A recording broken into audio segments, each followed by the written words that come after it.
by leaving a comment below. If you enjoy this video, don't forget to like and subscribe. Have a wonderful day. Enjoy the story, everyone. Emily Chen held her phone tightly against her chest, feeling the weight of desperation pressing down on her. Her desperate eyes moved from the phone screen to the makeshift crib in the living room, where her 4-month-old baby was crying non-stop from hunger. She took a deep breath, trying to think of some solution, any solution, but there wasn't one. The money was gone, the bills were overdue, and there wasn't even a single can of baby formula left on the shelf. Swallowing her pride, Emily decided to ask for help from the last person she ever wanted to contact. Ethan, Liam's father, the man who turned his back the moment he found out she was pregnant, and who had pretended ever since that she and the baby didn't exist. She knew asking him for help was humiliating, but looking at Liam, his little face red from so much crying, she realized her pride couldn't be stronger than her son's needs. She took a deep breath. Tears blurred her vision as she started typing, "Ethan, I know you don't want anything to do with me, but I don't have a choice. Liam's crying from hunger. I need $50 to buy formula. I'll pay you back as soon as I get my paycheck. I started working at Carter Industries 2 weeks ago. I'm so embarrassed to ask for money in advance. Please help me. It's not for me. It's for our son." Her fingers hovered over the send button for a few seconds. She hesitated, but then she pressed it. Send. Her chest tightened right away, but when she looked back at the screen, she noticed something that made her blood run cold. The number was wrong. Her eyes widened.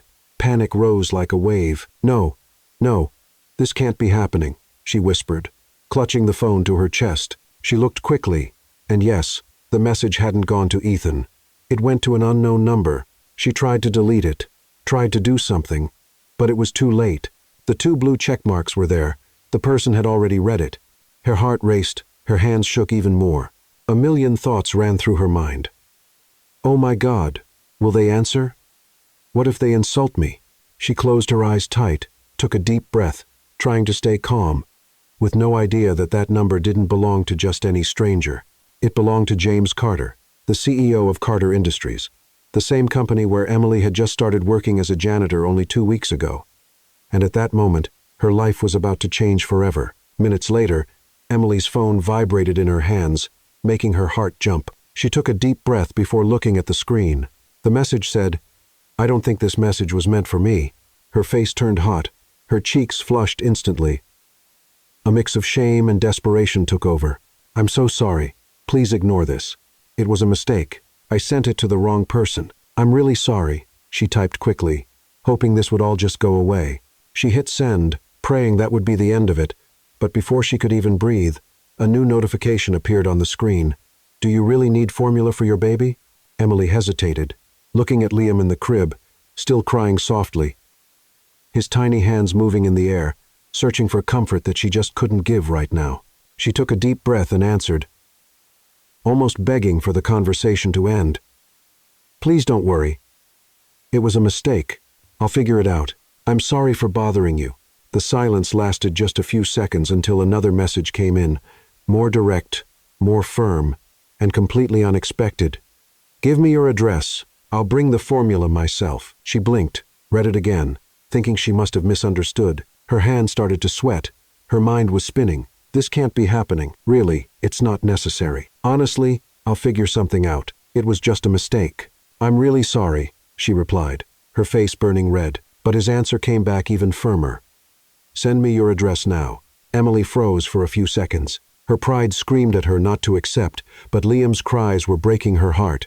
She looked at the crib, squeezed the phone in her hands, took a deep breath, and typed in the address. Just a few minutes later, she heard a car stopping in front of the building. She walked over to the window, pulled back the curtain, and was left completely speechless. A sleek black luxury car parked right in front of the simple building where she lived. It looked like that car didn't even belong in that neighborhood. Seconds later, the door opened. A tall man, wearing a perfectly tailored suit with an elegant posture and a serious expression, stepped out of the car, along with 2 security guards. He walked confidently, holding 2 large bags in his hands. Right behind him, another guard was unloading several boxes from the trunk. Emily didn't know if she should open the door, hide, or wake up from what might be a dream or a nightmare. Her heart was pounding so hard, it felt like the whole building could hear it. The doorbell rang. She took a deep breath, fixed her hair, and slowly opened the door. As soon as her eyes met his, a chill ran through her entire body. "You're—" she asked, her voice barely a whisper. He stood tall, looked straight into her eyes, and answered in a deep, steady, yet surprisingly calm voice. "James Carter." The world seemed to spin. This couldn't be real. She knew that name. James Carter, the CEO of Carter Industries, the same place where she had just started working as a janitor 2 weeks ago. The shock was so intense, she had to grab the doorknob to keep from losing her balance. Without saying another word, James held out the bags to her. "I brought milk, diapers, some clothes, and a few toys. Thought this might help," he said with a softer expression. Emily took the bags, looking at him, unsure if she should thank him, cry, or apologize again. She just nodded, completely speechless. Liam was still quietly crying, and that sound made James glance inside the apartment. He took a deep breath, and the tough look on his face started to soften. "May I come in?" he asked, still trying to understand how her life had taken this turn in just a few minutes. Emily opened the door wider and motioned with her hand. "Of course, please." He walked in, looking around. The apartment was small but clean and tidy. Despite the obvious signs of struggle, they sat down on the small couch in the living room. For a few seconds, silence filled the air. Then James, carefully observing every detail, asked, "Do you really work at Carter Industries?" Emily nodded nervously, folding her hands in her lap. "Yes. I started 2 weeks ago as a janitor." His eyes widened in surprise. "Seriously, what a coincidence." "I'm the CEO of Carter Industries," he said, crossing his arms as if trying to process that information. Emily's face turned completely red. She lowered her head, embarrassed, holding back her words, unsure of what to say. The silence in the room felt almost heavy. Emily still didn't know if this was real or some strange dream.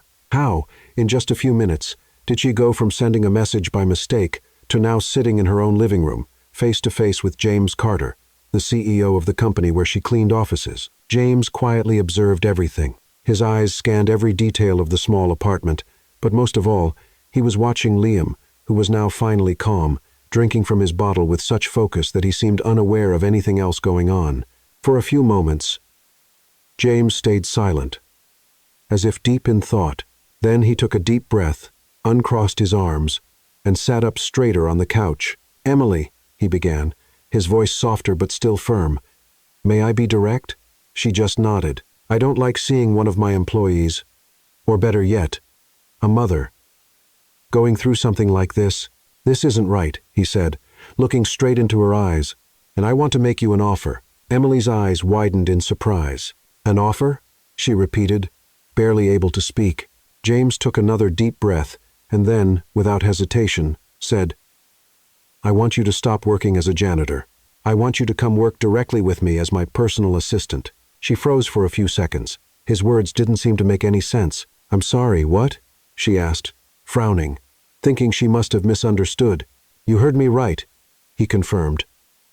Still serious, "The salary is much higher. The benefits are excellent: health insurance, child care assistance, more flexible hours. You'll have stability, and more importantly, you'll be able to take better care of your son." Emily blinked several times, trying to figure out if this was really happening. On instinct, she shook her head, refusing. No, I can't accept this. It's too much. I'm not qualified for that, sir. I don't have any experience," she replied, completely flustered. James took a deep breath, crossed his arms, and answered firmly, "Emily, forget that way of thinking. You are smart, hard-working, and you know how I know that? Because no one, absolutely no one, handles what you're handling right now unless they are truly capable." She clasped her hands in her lap, struggling with her pride. "But what about other people? They'll think I got this job out of pity or—" Her voice came out almost in a whisper. Before she could finish, James interrupted her firmly. "Let me tell you something. This isn't about what others think. It's about what you need. And honestly, Emily, it's not just for you, it's for Liam. That little boy needs a mother who can give him a better life, and you can't let pride stop you from accepting help." She took a deep breath and looked at her son, who was sleeping peacefully after crying so much. That calm little face felt, in that moment, like the only thing that mattered in the world. For a few seconds, she battled with herself. Pride tried to scream louder, But the love she felt for Liam, that was stronger. Emily lowered her head, closed her eyes, and with a shaky voice said, "All right, okay, I accept." James gave a slight smile and nodded. "Great decision.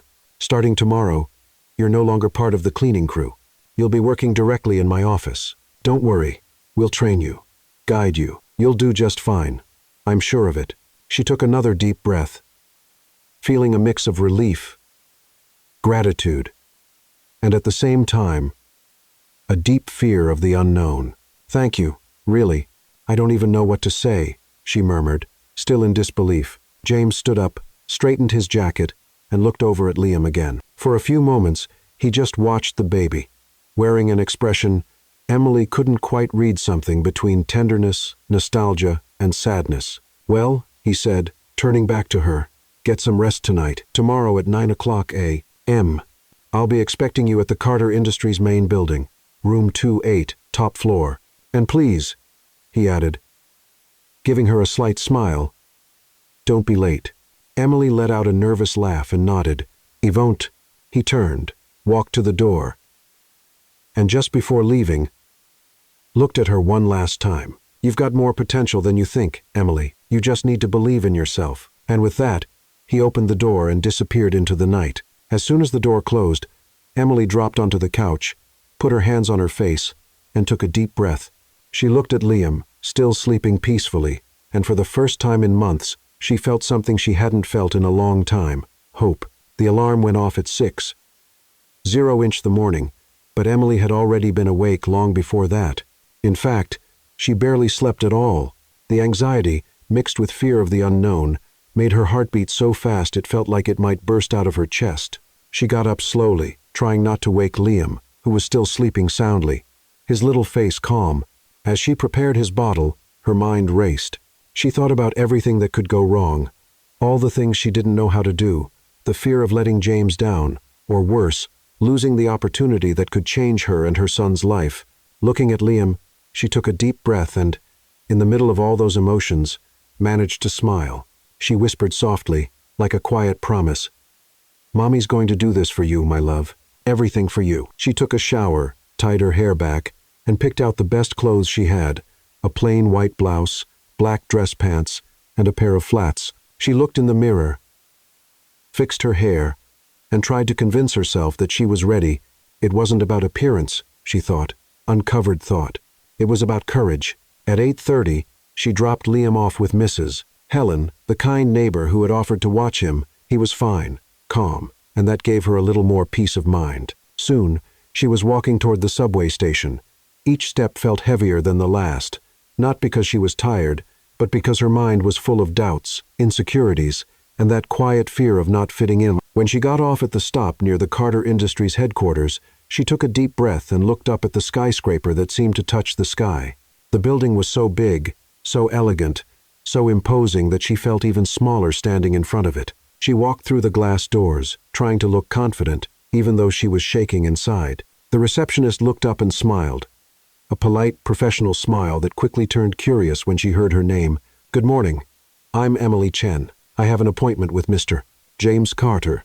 The woman typed quickly on her computer, and as soon as Emily's name popped up, her eyes widened just a bit. She quickly hid it, smiling again, this time more warmly. "Of course, Miss Chen. Elevator number 3, top floor, room 28. Emily thanked her and walked toward the elevator. As she rode up, she stared at her own reflection in the mirrored panel, trying to convince herself that she could do this, that she belonged in that place, even though her heart was telling her otherwise. When the doors opened, a long hallway stretched out in front of her. Everything seemed to shine. Spotless floors, glass walls, a panoramic view of the city. At the end of the hallway, there was a door with a small plaque. President James Carter. She knocked lightly. "Come in," answered a deep, steady voice from the other side. As soon as she stepped inside, her eyes found James, who was standing, looking over some papers on a side table. When he saw her, he gave a slight smile and said, "Right on time. I like that." He walked over to the main desk and motioned for her to sit. Emily did as he asked, adjusting herself nervously in the chair, her hands tightly clasped in her lap. "Starting today, you'll be working directly with me. Your job title is Personal Executive Assistant, and before you ask, yes, We'll train you on everything. Scheduling, meeting coordination, travel arrangements, documents, contracts. Everything involved in my professional routine. She nodded, trying to absorb every word, even though her mind was still trying to process whether this was really happening. Okay, I'm willing to learn. James gave a small smile and replied, I don't doubt that at all. He picked up a tablet from the desk, unlocked it, and handed it to her. You'll use this to follow my schedule. Don't worry about making mistakes.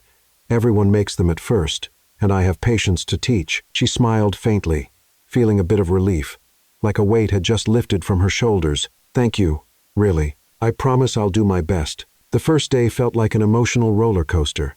Emily was quickly introduced to the executive floor team. Secretaries, directors, analysts, all perfectly dressed, elegant, like they had just stepped out of a high-end boutique. The looks she received were a clear mix of surprise, doubt, and judgment. Whispers started the moment she turned her back. Isn't that the cleaning lady? One secretary whispered, hiding behind a monitor. How is she now the CEO's assistant?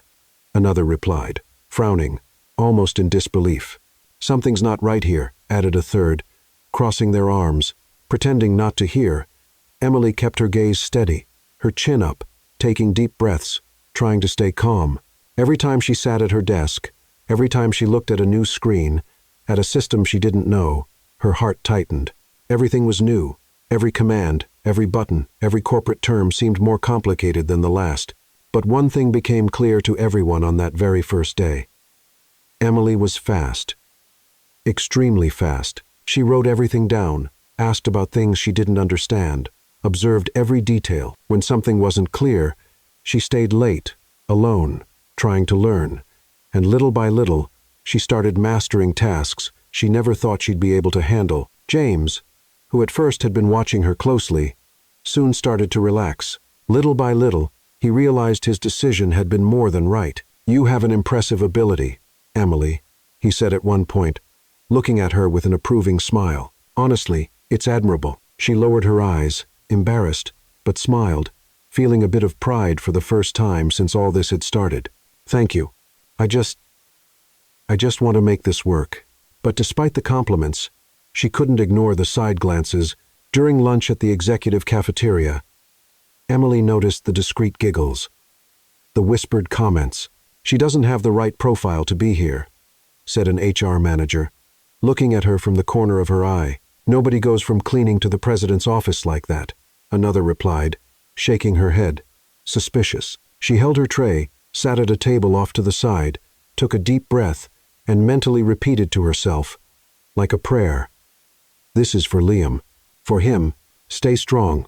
You can do this." What she didn't expect was that, in this new environment where so many seemed to be rooting against her, an unexpected connection would start to grow. Surprisingly, the person who didn't seem bothered at all by her presence was James. On the contrary, as the days went by, he became more and more attentive. One afternoon, while they were reviewing contracts, Emily's phone rang. It was Mrs. Helen. Liam had a fever. Panic rose instantly. She looked at James, unsure how to say she needed to leave. Before she could even open her mouth, he noticed her worried expression and asked, "Is something wrong?" It's my son. He has a fever," she answered, her voice trembling, trying hard to hold back the tears. James stood up immediately, grabbed his blazer, and looked straight at her. "Come on, I'll take you to him." She froze for a moment. "Really?" she asked, surprised by his unexpected reaction. "Of course, let's go," he replied, as if it were the most natural thing in the world. A few minutes later, James's car pulled up in front of Emily's building. He walked upstairs with her to the apartment. As soon as they opened the door, they found Liam in Mrs. Helen's arms, his cheeks flushed, and his little face looking tired, the way babies do when they're not feeling well. When Liam saw his mom, he tried to smile, stretching out his little arms, and to Emily's surprise, James stepped forward, picked Liam up, holding him with such care and ease that it seemed like something he did every day. "It's okay, little guy, you're going to be just fine," he said, gently rocking him while softly rubbing his back. His voice, usually firm and serious, sounded different now, softer, warmer, more human. Emily stood there watching, unable to say a word. Who would have thought that this serious, powerful man, the owner of one of the largest companies in the city, would hold her son like that, with such care, such tenderness, as if that moment mattered more than any meeting or contract. In that instant, something inside her shifted, and maybe something inside him did too, even if neither of them was ready to admit it. Minutes later, Liam was asleep in Emily's arms, still warm with fever. James stood nearby, hands in his pockets, his expression serious. After a few moments, with a calm but steady voice, he asked, "Should we go to the hospital? I know a really good one. Private. They're excellent. They'll take good care of Liam." Emily held Liam tighter against her chest and instinctively curled up on the couch, feeling uneasy. She looked up at James and shook her head. "No, it doesn't have to be a private hospital, Mr. Carter. I can't afford a place like that." James crossed his arms and stared at her like she had just said the most unreasonable thing in the world. "Emily, your son has a fever. This isn't about money. It's about his health. And don't worry. I've got this. Please don't argue with me about it." She tried to object but quickly realized it was pointless. The firmness in his tone left no room for debate, and deep down, she knew James only wanted to help. She sighed, held Liam close, and simply nodded in silence. A few minutes later, they were in the car. James was driving while Emily sat in the back, holding Liam in her arms, watching him with her heart aching. At every stoplight, she looked down at him. Even feeling sick, Liam seemed to find some comfort in her arms and in the gentle motion of the car. When they arrived at the hospital, Emily felt her chest tighten even more. The place was so big, so elegant, so sophisticated, completely unlike anything in her world. "Mr. Carter, really, this isn't necessary. She started to say, but he cut her off, looking straight into her eyes. "Emily, listen, there's no more discussion about this. Come on." She took a deep breath and followed him, staring at the floor as they walked. The embarrassment was so strong, it felt like everyone was watching her, though in reality, the hospital staff were simply doing their jobs. Used to seeing important clients every day, they were quickly directed to the pediatric unit. The doctor arrived in less than 5 minutes. A middle-aged man with a calm voice and a warm smile. He examined Liam carefully, checked his throat, looked in his ears, took his temperature, and finally hung the stethoscope around his neck, offering a gentle smile. "Don't worry, it's just a common virus. Very typical at this age. Fever, fussiness, a bit of discomfort, all completely normal. I'll prescribe some medicine to control the fever, relieve the pain, and help him rest. With some care and plenty of love, he'll be just fine in 2 or 3 days." The wave of relief that washed over Emily was so overwhelming, she had to blink several times to hold back the tears. She thanked the doctor so many times. It seemed like she'd never stop saying thank you. When they left the hospital, Liam was already looking much better, sleeping in his car seat in the back. Emily stayed quiet for several minutes, staring out the window, trying to process everything that had just happened. Suddenly, James's voice broke the silence. "Are you okay?" She looked at him, took a deep breath, and before she even realized it, the words started coming out, full of emotion. I don't know how to thank you for all this, really. James, you didn't have to help me, to do all of this. I don't even know how to respond. Just thank you, truly. This means more to me than you can imagine." James kept his eyes on the road, but gave a small smile. "Emily, when I told you that you could count on me, I meant it. And honestly, you don't need to thank me. Taking care of Liam, it's simply the right thing to do." She pressed her lips together, took a deep breath, and looked at Liam, who was still sleeping peacefully. A faint smile appeared on her face. For the first time in a long while, she felt like she wasn't alone in the world. Then James glanced over at her and casually asked, "Would you like to grab a cup of coffee?" Emily blinked, a little surprised. "Coffee?" He smiled. "Yes, there's a great little place just 2 blocks from here. It's quiet, cozy, and I think we both could use a coffee after everything." She hesitated for a few seconds, looked at Liam again, then at James. Finally, she nodded with a shy smile. "All right, I'd like that." A few minutes later, they stopped in front of a charming cafe with small tables on the sidewalk and flowers in the windows. The smell of fresh coffee mixed with the scent of warm bread, creating a welcoming atmosphere. They sat at a table near the window. Liam, still asleep, was in his car seat next to Emily. The waiter brought 2 coffees, a slice of carrot cake, and a cheese croissant, all ordered by James, who gently ignored Emily's quiet protests that it wasn't necessary. Their conversation started light, easy. For the first time since they met, it didn't feel like boss and employee, just two people sharing a simple moment, like the world outside didn't exist. Emily talked a little about her life, the challenges of being a single mother, how every day felt like a battle. James listened closely, without interrupting, looking right into her eyes, as if he truly wanted to understand every part of her story. Then, suddenly, a voice from behind shattered that peaceful moment. "So, this is my kid, huh?" Emily froze.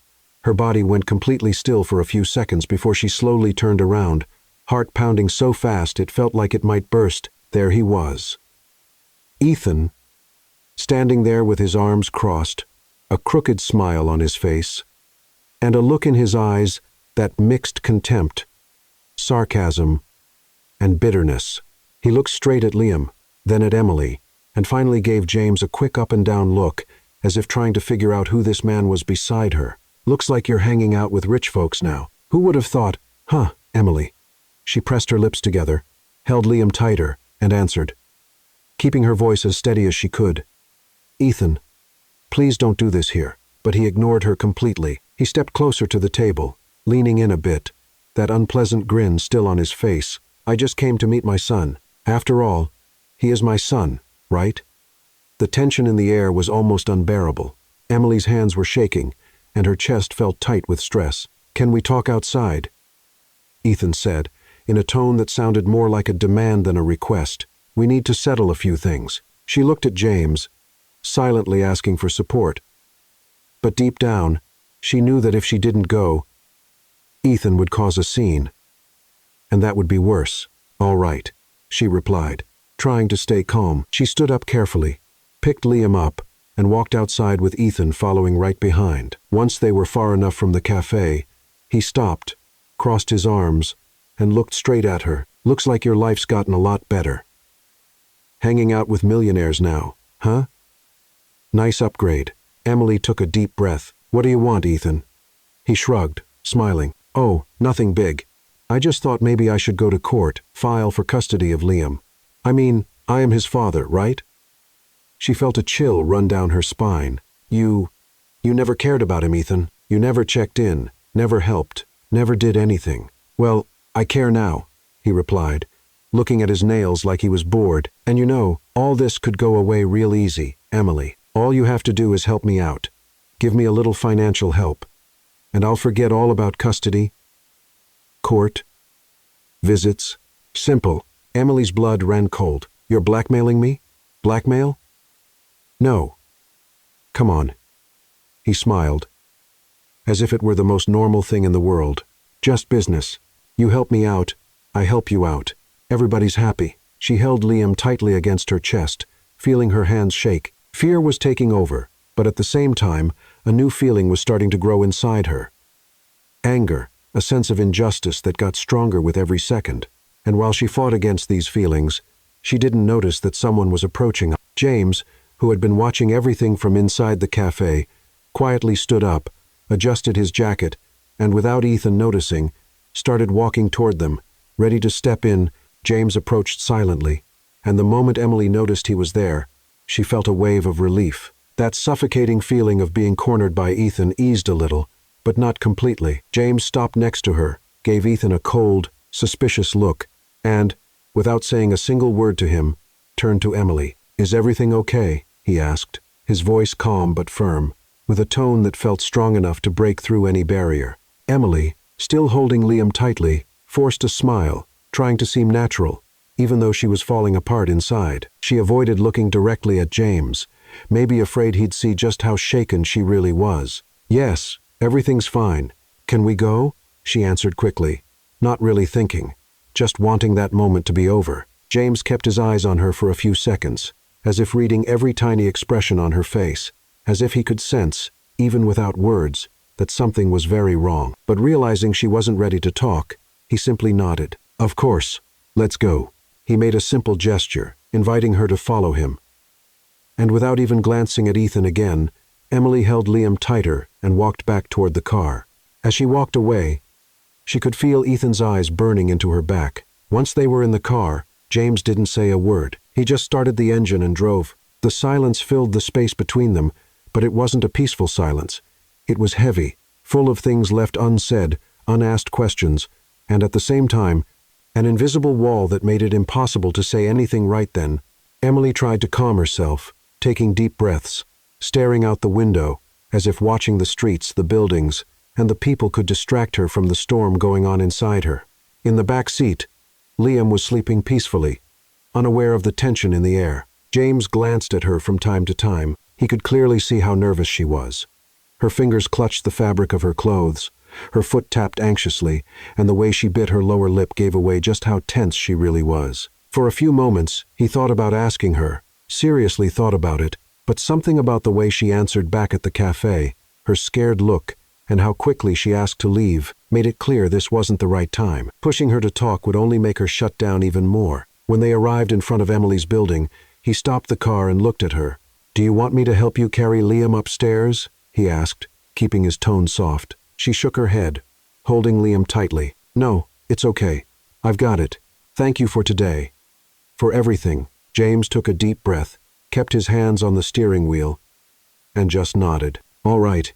If you need anything at all, call me. Anytime." She nodded, picked Liam up in her arms, and got out of the car. As she walked toward the building entrance, she had the feeling James was still watching her, and he stayed there, sitting in the car, watching until she disappeared inside. But if she thought that encounter at the cafe would be the end of her problem, she was about to find out it was only the beginning. The next morning, while she was trying to get things organized at home and pretending to herself that everything was back to normal, the first sign that this was far from over appeared. As soon as she picked up her phone to check her messages, there it was. A notification from a number she knew all too well, but wished she'd never see again. "Did you really think you could just ignore me, Emily? You think it's all over, just like that?" Her body went cold instantly. Her hands started to shake. She took a deep breath, squeezed her eyes shut, trying to convince herself it was just another attempt to provoke her. But before she even had time to react, another message came in.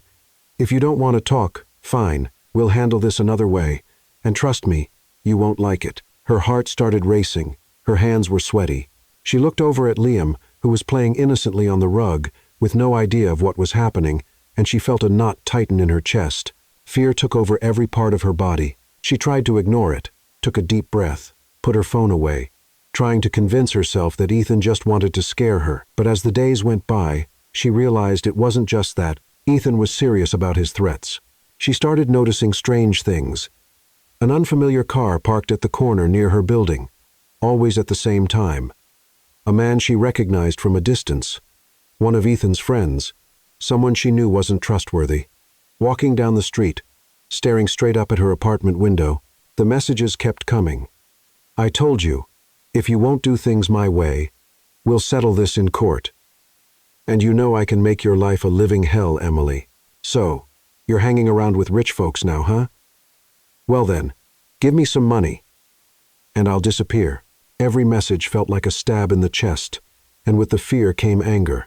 How could someone be this cruel after being gone for so long? How could he come back just to take advantage of her? And that same week, as if dealing with Ethan wasn't enough, another problem showed up. This time at work, it started quietly. Emily was organizing weekly reports, keeping track of James's schedule, and reviewing documents when something in a financial spreadsheet caught her eye. A strange transaction, a number that didn't make sense. At first, she thought it might be a simple mistake, but as she looked closer, she realized it wasn't just one. There were several small amounts that, when added together, turned into a pretty significant sum. Emily pulled reports from previous months, and as she kept digging, it became clear this wasn't a coincidence. Something was wrong, something big. She brought the information to James, pointing out the inconsistencies. At first, he stayed silent, staring at the screen. Then he crossed his arms, took a deep breath, and said, This isn't right. These transactions shouldn't be here." Immediately, he started pulling more data. With every file he opened, more red flags showed up. Small transfers to unknown accounts, payments that weren't properly recorded, invoices with no explanation. Emily, her hands trembling, watched, feeling a chill run down her spine. "Do you think someone's stealing from the company?" she asked, her voice barely there. James narrowed his eyes, clenched his jaw, and answered, his voice deep and full of concern. "I don't think, I'm almost sure. They spent hours going through the data, line after line, spreadsheet after spreadsheet. More proof kept surfacing, and the more they looked, the clearer it became. This wasn't a one-time mistake. This had been happening for a long time. This is way bigger than I thought," James muttered, typing quickly, cross-checking information, looking for patterns. Even with her personal life falling apart, Emily stayed focused, helping him, digging through the data, taking notes. She knew how serious this was. It could affect the entire company, but deep inside, the fear kept growing because, while she was dealing with this crisis at work, she knew Ethan was still out there, watching, waiting for the right moment to strike. And at that moment, one thing became painfully clear. Her life would never be the same again. James kept his eyes glued to the computer screen, moving from one report to another, cross-checking data, analyzing every suspicious transaction. Emily sat beside him, following every detail, writing down notes, and gathering more information. "This is worse than I thought," he said, crossing his arms, still staring at the screen. "These transfers aren't recent. Someone's been doing this for years." Emily, scanning another spreadsheet, looked up at him. "And it's all very well planned. Each transaction looks small on its own, but when you add it up, it's huge." "James." "Huge," he agreed, rubbing his hands over his face, visibly frustrated. "And whoever did this knows the company's internal systems inside and out. This isn't someone from the outside." She typed a few more commands and pulled up older reports. "These entries, they all have to be manually approved, right?" "Exactly. And to do that, you need high-level access," he replied, his expression getting darker. "Only 3 people have full access. Me, the CFO, and Thomas." When James said the name, Emily immediately noticed the weight it carried. She looked at him, trying to figure out if this was just a suspicion or if, deep down, he already knew exactly who was behind it. "Thomas Hayes?" she asked. "Just to be sure." James nodded slowly, pressing his lips together. "My business partner for over 10 years, someone I always trusted, or at least thought I could trust." Emily watched his face and noticed something she'd never seen before. Disappointment. This wasn't just about business, it was personal. "Do you think it's him?" she asked, looking straight into his eyes. It took James a few seconds to answer. "I don't want to think so, but the numbers are telling me otherwise, and honestly, numbers don't usually lie." She took a deep breath, pulled out another report, and studied it. "There's more here. Look at this transaction. It follows the same pattern as the other irregularities. And guess who signed off on it?" He looked. The name was right there, clear as day. Thomas Hayes. James clenched his jaw. "So, that's it?" he muttered, crossing his arms. "Thomas has been stealing from us for years, and he wasn't even trying that hard to hide it." Emily stayed quiet for a few moments. She watched his expression, the subtle changes in his face, and then she realized she was watching him a little too closely. She looked back at the screen. "So, what do we do now?" she asked, trying to sound professional, though the worry in her voice still showed. "The first thing is to make sure he doesn't know we figured it out," James said, turning his chair to face her. "And the second," he paused, looking directly into her eyes, "is for you to stay right where you are, here with me, helping me." She froze for a moment. Her heart was beating faster than it should. "Of course," she replied quickly, looking away. "You can count on me."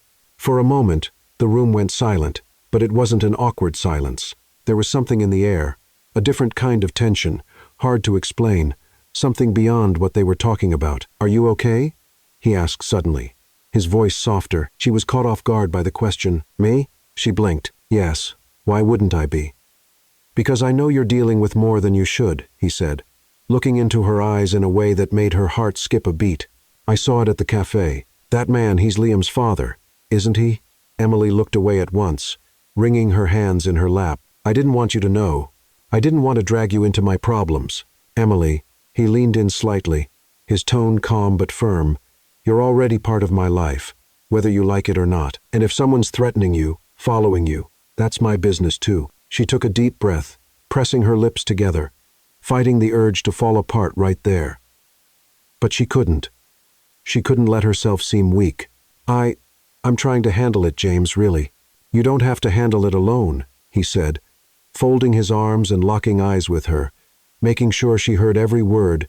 I'm here. I'm not going to let anyone touch you or Liam. Their eyes met for a few seconds. The reports, the numbers, the fraud, Thomas, all of it faded. It felt like only the two of them existed in that moment. Emily realized she was holding her breath, and James was so close that if she leaned in just a little. But he looked away first and stood up from his chair. We need stronger evidence. I want to bring Thomas down with everything we've got. She felt both relieved and disappointed in herself for even imagining something that clearly wasn't going to happen.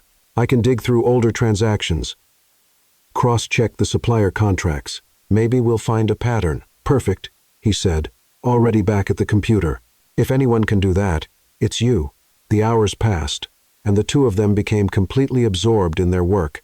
As the investigation progressed, it became more and more clear that Thomas wasn't just stealing. It was an elaborate scheme. Fake companies, inflated contracts, and money transfers to foreign accounts. James studied each new discovery with a mix of anger and disbelief. He did all this right under my nose for years, he muttered, clenching his fists.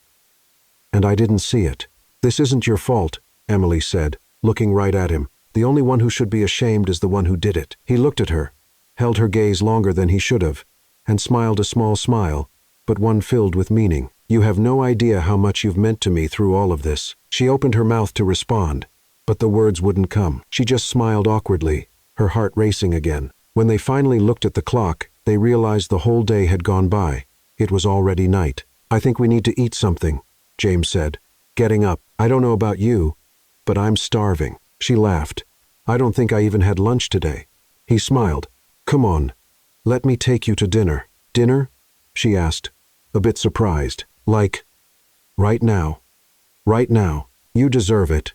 And honestly, so do I. She hesitated for a few seconds but then smiled, grabbed her bag, and stood up. Okay, that's fine.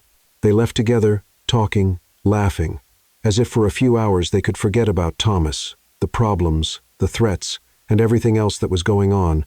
And as they walked side by side, James glanced at her discreetly and thought that of all the things that could have happened in his life, meeting Emily was definitely not part of his plans.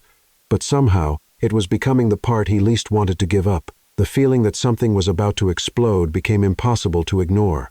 Ever since they uncovered the fraudulent activities, the atmosphere at the company had become suffocating. Emily and James spent days buried in the investigation, cross-checking data, gathering evidence, piecing together the puzzle that exposed Thomas in a way that left no doubt. But the deeper they dug, the clearer it became that Thomas was playing too, and he played dirty. That morning, James received an urgent notification from the company's internal system. Confidential data, which should have never left his control, had been compromised. He opened the report and saw something that made his stomach turn. There were records of bank transfers that appeared to have come from him, millions of dollars sent to offshore accounts, directly linked to the same shell companies they had identified as part of Thomas's scheme. This can't be happening, he muttered, clenching his jaw, his eyes scanning the screen. I never made these transfers. Emily stepped closer, looked at the data, and felt her whole body go cold. This is serious. These records look authentic. They're under your login. In your name. He shook his head, clenching his fists. This is fake. It's a setup. He planted this. He wants to frame me. Emily pulled another report, trying to figure out how it had been done. They manipulated the system records. This looks like it's been in the works for a long time. The office door suddenly burst open. 3 board members walked in, accompanied by a lawyer. Their expressions hard, serious, almost hostile. James, we need to talk, one of them said, making no effort to hide the accusing tone in his voice. We've received an extremely troubling report. We need you to step down temporarily as president while we investigate these transactions. The shock hit instantly. Emily looked at James, then at the board members, her heart racing. This is ridiculous, she tried to say, but James raised his hand, signaling her not to speak. He stood up from his chair, crossed his arms, and stared at the men. Do you really believe I'd steal money from my own company? The lawyer held a folder thick with documents. The evidence is strong, Mr. Carter. It's in the system. Under your authorization, this was planted. he said through clenched teeth, "and I'll prove it until everything is cleared up. We're asking you to leave your position and the building immediately," one of the directors stated, holding firm. "If you refuse, we'll have to take legal action." Emily held her breath, wrapping her arms around herself, trying to understand if this was really happening. "This is a trap, and you're all falling for it," James replied, walking over to his desk and gathering a few things. "Don't worry, this isn't over." He looked at Emily, who stood there, pale and scared, and just shook his head, silently telling her to stay calm. They left the office together, walking down the hallway under judging eyes, whispers, and murmurs that felt like knives cutting through the air. Inside the elevator, James stayed silent for a few seconds. Then he took a deep breath and, with a more controlled voice, said, "Thomas is desperate. This just proves he knows we're getting too close to the truth." "But what now?" Emily asked, her voice almost breaking. Can they have you arrested?" "No. Not yet. But that's what he wants.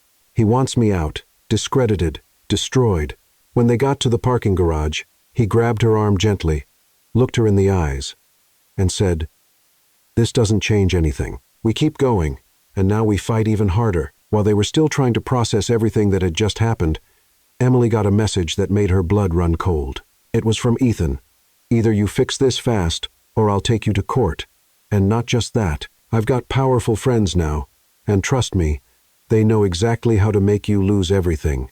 Her body froze, her hands started to sweat, her vision blurred. She showed her phone to James, who read the message and squeezed it so tightly it looked like he might crush it. "They're working together," he said through clenched teeth. "Thomas and Ethan.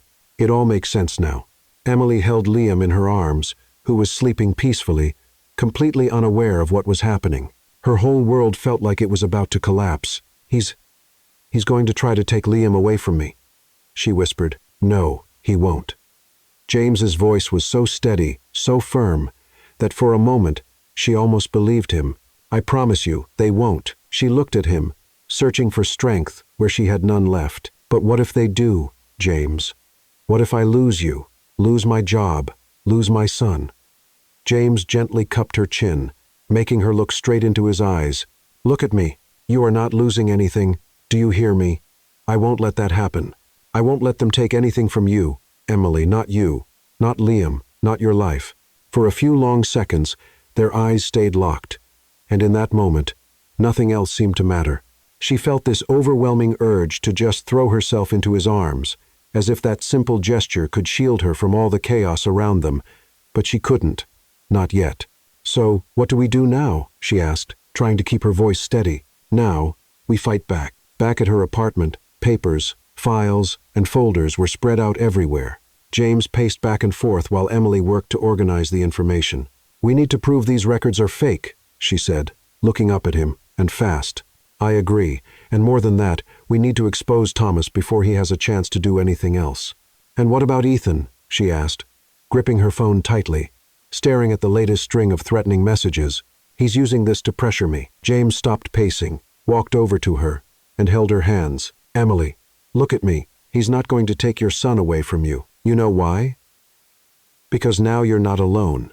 Her chest tightened, a mix of fear, anxiety, and a strange sense of relief knowing he was there, that she didn't have to face this alone. I'm so scared of losing Liam," she said, feeling the tears welling up. James cupped her face with both hands. "That's not going to happen. Do you understand me? It's not." She closed her eyes for a few seconds, taking a deep breath, trying to absorb every word. When she opened them again, she found his eyes so close. For a moment, she thought he was about to kiss her. But instead, he just smiled softly, brushing his thumbs gently over her cheeks. "You are stronger than you think, Emily." And in that moment, as they looked at each other, they both knew they were in this together, no matter what came next. The next day, James paced back and forth, eyes locked on his phone, gripping it like he was holding more than just a device. Emily sat at the table, reviewing the reports once more, while Liam slept on the couch, completely unaware of the storm that was about to hit. She watched James, trying to figure out if his silence was fear, worry, or something even deeper. Then, suddenly, he stopped, took a deep breath, and spoke with a firmness that made her whole body tense. "Enough. I think it's time you know everything. Emily dropped the papers immediately and stared at him. No. What? He sat down in front of her, crossed his arms on the table, and looked at her like he needed her trust now more than ever. I've been suspicious of Thomas for a lot longer than you think, actually since last year.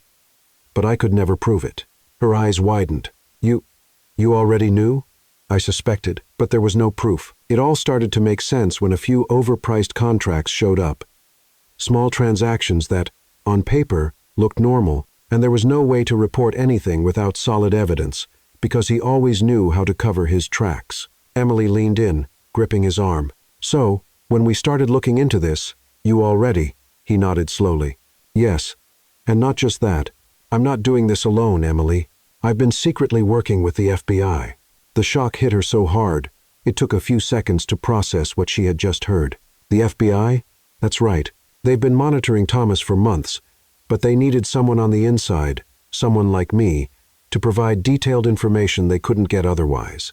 And now, with everything you've uncovered, we're closer than ever to bringing this down. Emily brought her hands to her mouth, trying to control the wave of anxiety rushing through her. Oh my God, you trusted me with this. James held her hands tightly, since day one, and honestly, if it weren't for you, I don't think I would have made it this far. She swallowed hard, squeezing his hands back. Okay, so what do we do now? He looked into her eyes, so close that for a second she thought he might kiss her right then and there. But instead, he answered with the same steady tone he'd had all along. Now, we set a trap. Emily pulled the reports back out and started matching up the data. These payments, they follow a pattern, always on the same days each month, going to the same accounts, which, not surprisingly, are tied to fake companies. If we can track those accounts, we might find the missing link. James nodded, pulling the laptop closer. What if we set up a fake deal, a big transfer, something he can't ignore? As soon as he goes for it, the FBI steps in. She frowned. And Ethan? He's part of this too. He is.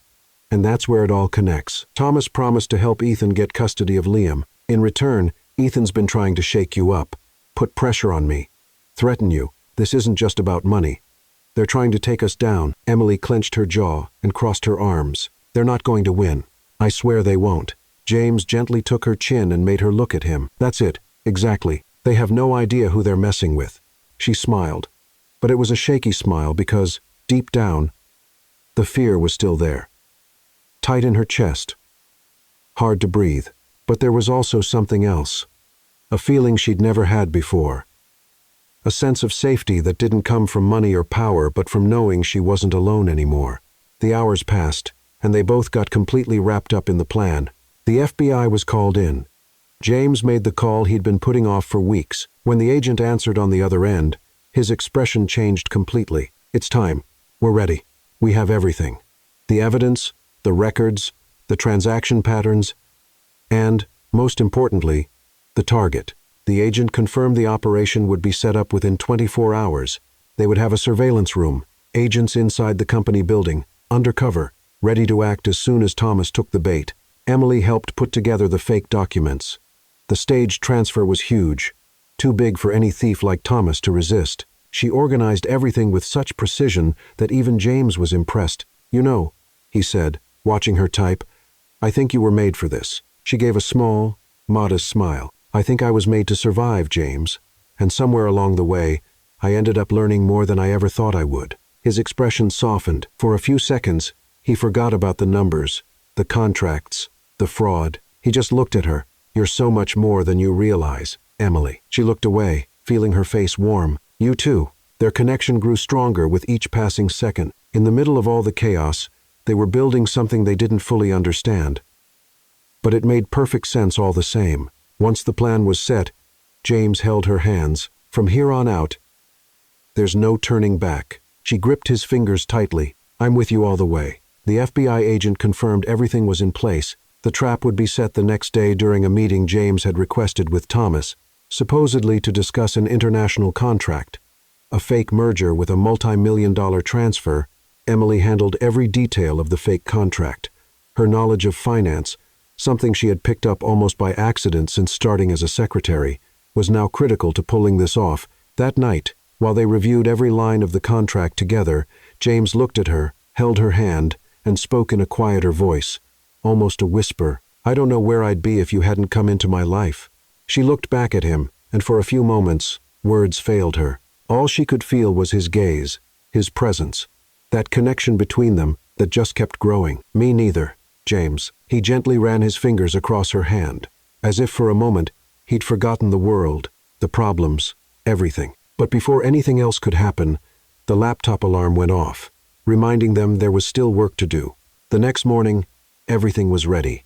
The office felt quieter than usual, like even the employees sensed something was off. Emily and James arrived early, accompanied by 2 undercover agents who took their places inside the company. Thomas arrived on time with the same confident smile as always, like nothing could touch him. He sat down in the conference room, opened his laptop, reviewed the contracts, and when he saw the numbers, his eyes lit up. "So, this is it?" he asked, trying to sound casual. "An international merger?" James nodded. An opportunity that could change everything. Thomas studied the clauses, gave a slight smirk, and started typing on his laptop. "And when is this transfer supposed to happen?" "Now," Emily answered, not taking her eyes off him. He looked at her, smiling like he underestimated her. An assistant talking about millions? Who would have thought? Huh? But at that very moment, what he didn't know was that everything he typed was being monitored. Every click, every attempt to authorize the transfer, every move was being tracked in real time by federal agents. The plan worked. As soon as Thomas tried to authorize the transaction, internal alarms went off, the conference room door burst open, and FBI agents stormed in. "Thomas Hayes, you're under arrest." His face lost all color. "This is a mistake. This is a setup." "No," James said, crossing his arms and looking straight at him. "This is called justice." As the agents restrained Thomas, James stood there, arms crossed, eyes fixed on him. There was no satisfaction in his gaze, just the conviction that he was doing the right thing. Emily stood by his side, holding Liam, her heart racing, unable to look away from the scene that, just days ago, seemed impossible. "You're all going to regret this," Thomas shouted, struggling. "This isn't over." James slowly stepped forward, stopped right in front of him, and said firmly, "This is just the beginning, Thomas." As Thomas was taken away by the agents, James let out a heavy sigh and looked at Emily. She didn't know whether to laugh, cry, or just collapse right there.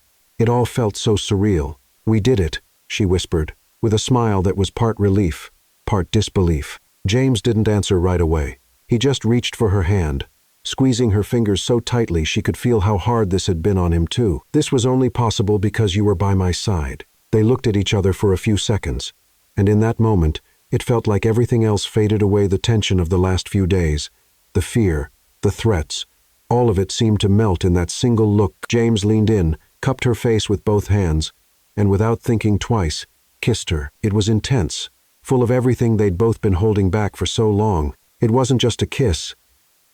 It was a promise, a surrender. Emily kissed him back without hesitation, feeling her heart beat so hard she thought it might burst. Her hands gripped his arms, like she was afraid the moment might not be real. But it was. It was real. When they finally pulled back, they looked at each other. A little awkward, both smiling, like they knew that from that point on, nothing would ever be the same. James started, still holding her face. "I don't know exactly when it happened, but I fell in love with you, Emily. I fell in love with you and with Liam." Her heart tightened, the tears came. But they weren't from sadness, they were from relief, from love, from everything she never thought she'd feel again. "I love you too, James. I fell in love with you too," she said, holding his face like she wanted to make sure this was really happening. "And thank you for everything. For not giving up on me. On us." The sound of the conference room door opening interrupted the moment. One of the agents walked in quickly, holding some papers. "We've got another one," he said, looking at James. The tracked calls and statements from a few employees confirmed that Thomas wasn't acting alone. James narrowed his eyes. "Ethan," the agent nodded. "That's right. He's been helping Thomas, clearly trying to pressure Emily. He tried to use her son as leverage with threats and blackmail. We've got it all recorded." Emily felt her whole body go cold, even though she'd already suspected it. "He's going to pay, isn't he?" she asked, her voice shaking. "He will," the agent answered, looking at her. "The team is on their way to pick him up now." It didn't take long for the news to come in. Ethan was arrested right outside his building, completely caught off guard. He tried to resist, denied everything, like he always did. But there was nowhere left to run. The messages, the recordings, the screenshots, everything was there, undeniable and inescapable. Emily got the confirmation of his arrest with trembling hands. As much as that news brought relief, it was impossible not to feel, in some way, emotionally drained by everything she had gone through in the last few days. James held her hand tightly. "He's not going to threaten you anymore, not you, not Liam. It's over." She looked at him, taking a deep breath. "Is it really over?" she asked, like she needed to hear it one more time. He stepped closer, cupped her face with both hands, and answered, his voice full of conviction. "It's over. I promise." They hugged tightly, as if trying to pour every emotion into that one embrace. For the first time in a long while, Emily felt like she could finally breathe. Liam, nestled in her arms, woke up and, as if he somehow understood the worst was behind them, looked at both of them, smiled, and babbled something that made them both laugh. "Even he knows everything's okay now," James said, picking up Liam, making him giggle even more. "I think you're right," Emily replied, smiling, feeling this warm peace in her chest, something she hadn't felt in a long time. The days that followed felt like something out of a movie. News of the scandal took over the media. Thomas was formally charged with fraud, embezzlement, money laundering, and conspiracy. Ethan, on the other hand, was charged with blackmail, threats, coercion, attempted kidnapping, and attempted extortion.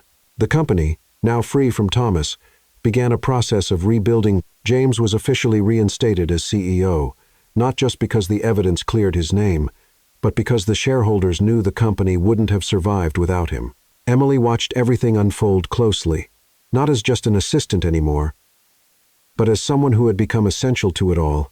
One late afternoon, when all the legal issues seemed finally resolved, James took her hand, looked into her eyes, and said, "I know we've been through so much, and we're still processing it all, but I need you to know, I can't imagine my life without you, without both of you." She smiled, squeezing his hands. "Neither can I. I know this whole thing started in the craziest way," he continued with a soft smile.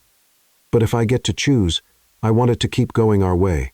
Emily laughed, shaking her head. "And what exactly is our way, Mr. Carter?" He leaned in, cupped her face, and answered just before kissing her again. "The way where I wake up next to you every day." The kiss came, full of promises, of certainty, of a future that, not long ago, had seemed impossible. But now it was right there, waiting for them.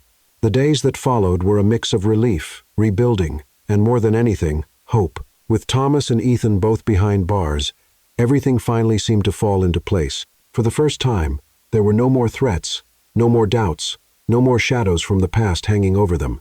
Carter Industries went through quick and decisive changes. With James back in charge, firm decisions were made. Departments were reorganized. Some people were let go. Contracts were reviewed. And, surprisingly, Emily wasn't just watching from the sidelines. James made sure she was by his side in every meeting, every decision. And more than that, he made it clear to the entire board that she wasn't just his soon-to-be wife. She was someone who had been critical to saving the company. Sitting together in the president's office, where it all had basically started, James held her hands, lacing his fingers through hers. "I've been thinking. I believe it's time to update your job title."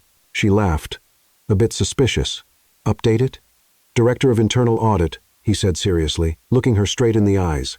"You've proven to everyone here that you're more capable than anyone." She blinked, stunned. "You're kidding." "I'm dead serious. And before you say anything, this isn't a gift. You've earned it, every bit of it." He squeezed her hands. "And if you want, you can start today." Her smile was instant.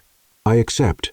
He leaned in, brushing his lips against hers, whispering, "And there's one more position I'd like to offer you." She raised an eyebrow. "Oh yeah? What's that?" "My wife. Forever." Her laughter burst out before she could hold it back, and without thinking twice, she pulled him closer by his tie and kissed him, like the whole world depended on it. The wedding preparations began right away, not because they were in a rush, but because they both knew there was no reason to wait anymore. All they wanted was to celebrate this love that had started in the most unexpected way but had become the most certain thing in both their lives. The guest list was small and intimate, made up only of people who were truly part of their journey. Employees from the company who had become close friends, a few neighbors, and, of course, Helen, the neighbor who had looked after Liam since the beginning. She was more emotional than anyone else there, as if she were family, and in many ways, she was. On the morning of the wedding, Emily stood in front of the mirror, looking at her reflection. For the first time in her life, she felt like the person she was meant to be, not the girl who fought against the world, not the cleaning lady who held back tears just to make ends meet. She was a woman who had made it, a woman who was loved. When the doors opened and she saw James at the altar, her eyes filled with tears. He was standing there, smiling, as if the whole world had paused for that one perfect moment. Liam, dressed in a little suit, walked down the aisle, carrying the rings, looking very serious. Though he drew laughter and a few tears from everyone around, James never looked away from her, not even for a second, and when she reached him, he took her hands and held them tightly, as if making a silent promise that nothing would ever come between them. The officiant smiled before beginning. There are stories that seem to be written by chance, but in truth, they're living proof that love always finds a way. Emily felt her chest tighten. When she looked at James, she saw he felt the same.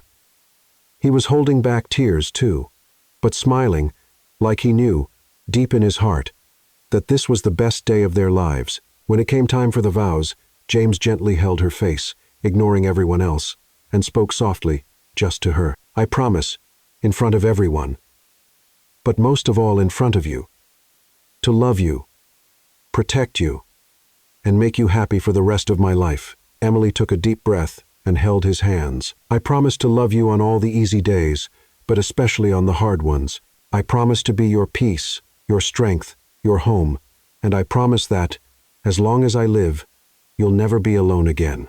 As they exchanged rings, the world seemed to disappear. All that remained was their love, and when the officiant said, "You may kiss the bride," they kissed, as if it were their very first kiss and the most important one of their lives.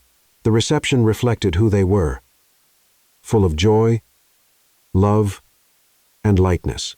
James danced with Liam in his arms while Emily laughed, watching them, thinking that if there was such a thing as perfection, this was it. Later, during a quiet moment, while the guests were distracted, James took her hand and led her out to the garden. Glowing with hundreds of tiny white lights, he gently pulled her closer. You know, I don't think I've ever been as happy in my life as I am right now. She smiled and touched his face. Me neither. I'll never get tired of saying, Mr. Carter. She leaned in closer, their noses touching. I love you. I love you more than I ever thought I could love anyone. He held on to her jacket, smiling. And I love you, Emily. You and Liam are my life, my home, my everything. They kissed there under the lights, knowing this wasn't the end of the story. It was the beginning of everything. Then Liam's voice rang out, Mom, Dad, and they laughed. When they turned to look at him, holding a piece of cake almost too big for him to carry, they laughed so hard, they felt like kids again. James scooped up Liam with one arm and held Emily with the other. Now it's us. A family, he said, looking at them both. And there's nothing more important in the world than that. As the music played and the guests toasted, danced, and smiled, Emily looked at James, held his hand, and whispered, That wrong number turned out to be the right one in my life. He smiled and gave her hand a gentle squeeze. Our lucky number. And together, that day, in that love, they sealed the kind of certainty that only comes.